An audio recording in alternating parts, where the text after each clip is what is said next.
네, 법원이 박근혜 정부 비선실세 최서원 씨의 딸 정유라 씨의 무단결석을 눈감아준 담임교사를 교육청에 해임한 건 정당한 징계라는 판단을 내렸습니다. 네, 한편 서울 유명 백화점에서는 여성 고객이 보안 요원을 폭행하고 욕설하는 등의 난동을 부려서 논란이 됐었는데요.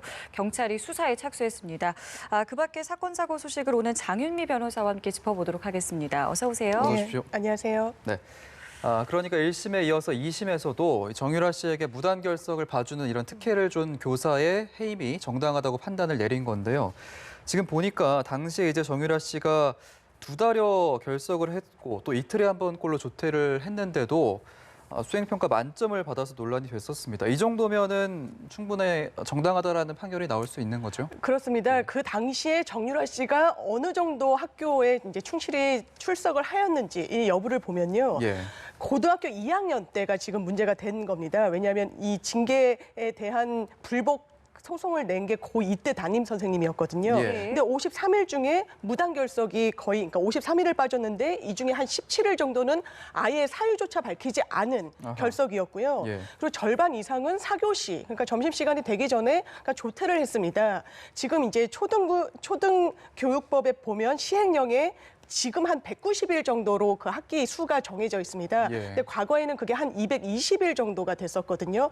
그렇기 때문에 사실상 정유라 씨 같은 경우에는 총 수업 일수의 한 4분의 1 정도만 출석했음에도 불구하고 이 해당 담임 교사는 이 부분을 다 출석으로 기재를 했습니다. 예. 그래서 심지어 이제 어떤 선수로서 활동하는 데 있어서 해외로 출국해 있는 일정조차도 뭐 체험 학습을 했다라는 식으로 이제 출석 조치를 했기 때문에 이 부분에 대해서 감사 결과 해임 조치가 내려졌던 사안입니다. 예. 앞서 이 해당 교사의 경우에는 너무 무거운 징계다 이러면서 항변을 했지만 재판부는 결국 받아들이지 않은 거지요. 그렇습니다. 이 해당 교사의 어떤 항변 내용을 보면 내가 정유라 씨 측으로부터 어떤 대가를 받은 것도 아니었다. 예. 그렇기 때문에 특별히 봐주려고 이렇게 결석을 출석으로 바꾼 것도 아니었다. 그리고 전산상의 문제도 당시에 있어서 이 부분에 오류가 있었던 부분도 있다. 이렇게 항변을 했습니다. 예. 하지만 재판부는 1심 그리고 2심 항소심도 전혀 이런 주장을 받아들이지 않았는데요. 네. 왜냐하면 출석 일수는 진급 결정 시에 굉장히 좀 중요한 요소이고 담임 교사로서 이것을 출결 관리를 정확하게 할 의무가 있음에도 이 부분을 굉장히 해태했다는 겁니다. 예. 그리고 그 당시에 체육 특기생, 다른 학생들 같은 경우에는 한 30일 정도를 1년에 빠졌다고 하는데 정유라 씨 같은 경우는 상당히 더 그 배수가 넘게끔 결석을 했거든요. 네. 이런 형평성을 볼 때도 이 해당 교사가 출결 관리를 제대로 못했고 체육부에서 넘겨준 이런 자료를 통해서도 제대로 이 부분을 면밀히 조치하지 않았기 때문에 이 정도는 해임 조치가 바로 가능하다. 아하. 그리고 공교육의 어떤 근간을 흔드는 부분이다라고 1심까지 가했습니다. 예. 그런데 이제 정유라 씨가 3년 전에 청담고 졸업 취소, 퇴학 처분을 받았기 때문에 지금 최종 학력이 중학교 졸업이잖아요. 그렇습니다. 그럼 이런 부분은 지금 현재 이 교사 관련 재판에 영향을 줄 수는 없는 겁니까?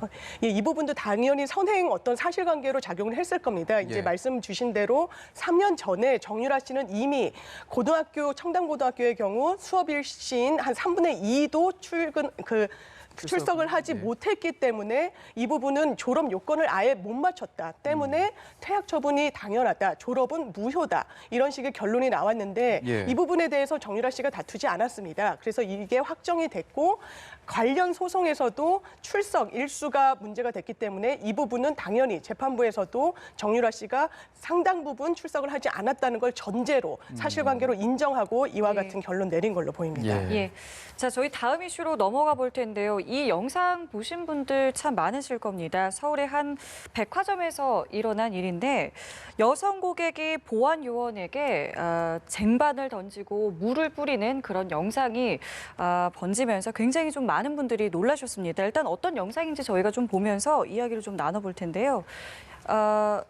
일단은 좀 영상을 좀 설명을 좀 간단하게 저희가 좀 해볼까요? 네, 보시다시피 이게 지난주 금요일 날 유튜브에 올라오면서 상당히 논란이 된 영상입니다. 예. 이제 보니까 이게 그날 지난주 금요일 오후 1시 40분경에 명동의 한 백화점에서 푸드코트점에서 한 30대 초반으로 보이는 여성이 난동을 부리는 건데요. 예. 보시다시피 보안 요원의 제지에도 불구하고 네. 물컵을 이제 뿌리는 듯한 모습, 그리고 나아가서 이 쟁반 트레이를 그 사람을 향해서 던지고 본인을 제어하자 어딜 만지냐며 강하게 항의해서 결국에는 이제 보안 요원들한테 제지를 당하고 보안 요원은 이렇게 속수무책으로 좀 당하는 영상이 나오자 이게 바로 갑질 아니냐 예. 해가지고 굉장히 좀 공분을 사고 있는 상황입니다.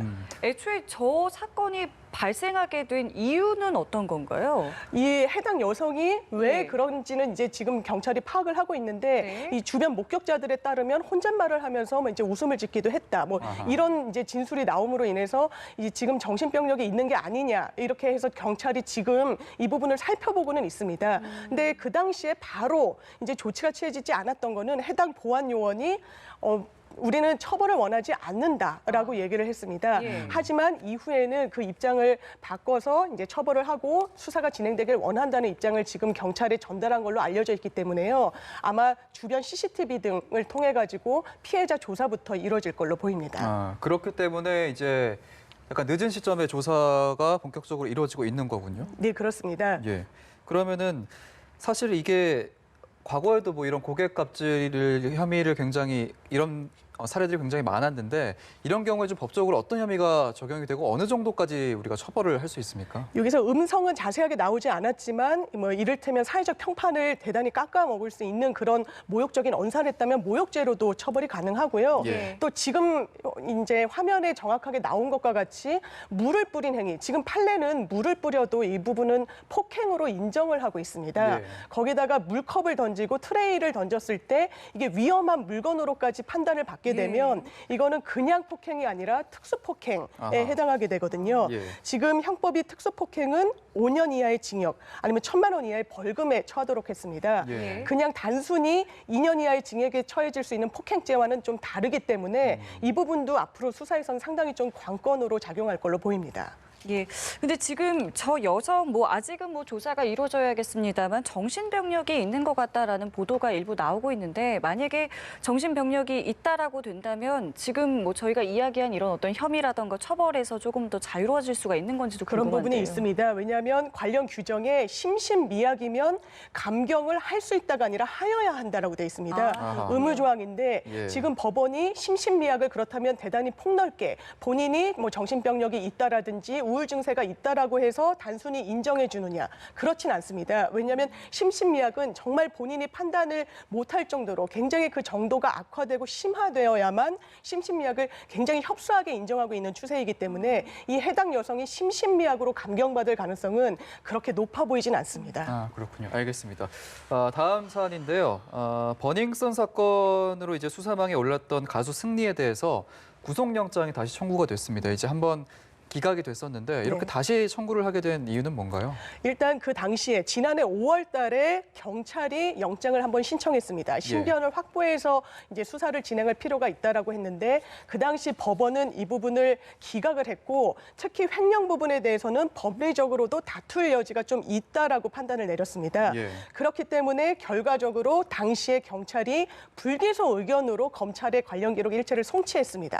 그러자 그로부터 한 7개월이 지나서 검찰이 보강 수사를 해가지고 이제 영장을 재청구한 겁니다. 예. 지금 그 과거에는 뭐 성매매 알선, 횡령 그리고 뭐 일본, 대만, 홍콩 투자자들에게 성매매를 이제 알선했다는 그 기타 등등의 혐의가 있었는데요. 예. 이제 검찰이 보강 수사한 부분 중에서는 미국 라스베가스에서 상습적으로 도박을 했다. 그리고 그 도박 자금이 수억 원대에 이른다. 그리고 이 도박 자금을 해외에서 달러로 빌린 다음에 국내에 들어와서 한 원화로 바꿨다. 이게 이제 어떠한 신고도 없었기 때문에 이제 환치기 수법이라고 해서 외국환 거래법 위반이라고 이제 검찰은 보고 있는 건데요. 이게 예. 과거에 경찰은 불기소, 무혐의 한번 의견을 냈던 사안입니다. 그렇기 때문에 검찰이 보강을 해가지고 영장을 재청구한 건이라서 내일 참 그 어떻게 결론이 날지 주목이 되는 상황이라고 할 수 예. 있습니다. 지금 새롭게 적용된 혐의가 말씀하신 것처럼 앞으로 있을 이 어떤 뭐 구속 여부에 조금 어떤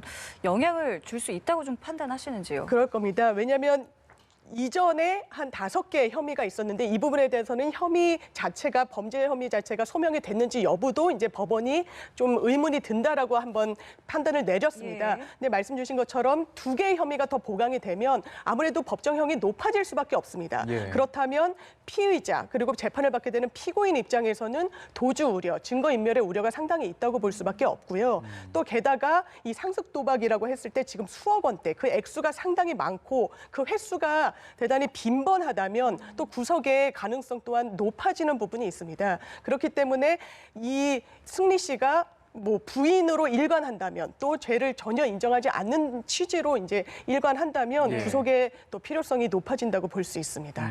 말씀하셨던 상습 도박과 외국환 거래법 위반 혐의 같은 경우에는 이제 양현석 전 대표와도 관련이 있기 때문에 만약에 이제 가수 승리가 구속이 되면 그 재판에도 영향을 미치지 않겠습니까? 예, 당연히 그럴 것 같습니다. 지금 검찰이 보고 있는 상습 도박은 승리 씨 혼자만 한 게 아니라 양현석 씨와 같이 일정 부분은 같이 상습 도박을 했다라고 보고 있는 부분이 있습니다. 예. 그리고 양현석 씨는 상습 도박 플러스 그 외국환 거래법 위반뿐만 아니라 지금 공익 제보자를 협박했다는 혐의로도 조사를 받고 있거든요. 예. 이 부분은 혐의 일체를 좀 부인하고 있기 때문에 승리 씨가 구속영장이 발부되면 아마 검찰이 양현석 씨에 대한 신병 확보, 즉 영장 청구도 아마 고민할 걸로 보입니다. 예, 알겠습니다. 저희 오늘 사건 사고 장윤미 변호사와 함께했습니다. 오늘 말씀 고맙습니다. 고맙습니다. 감사합니다.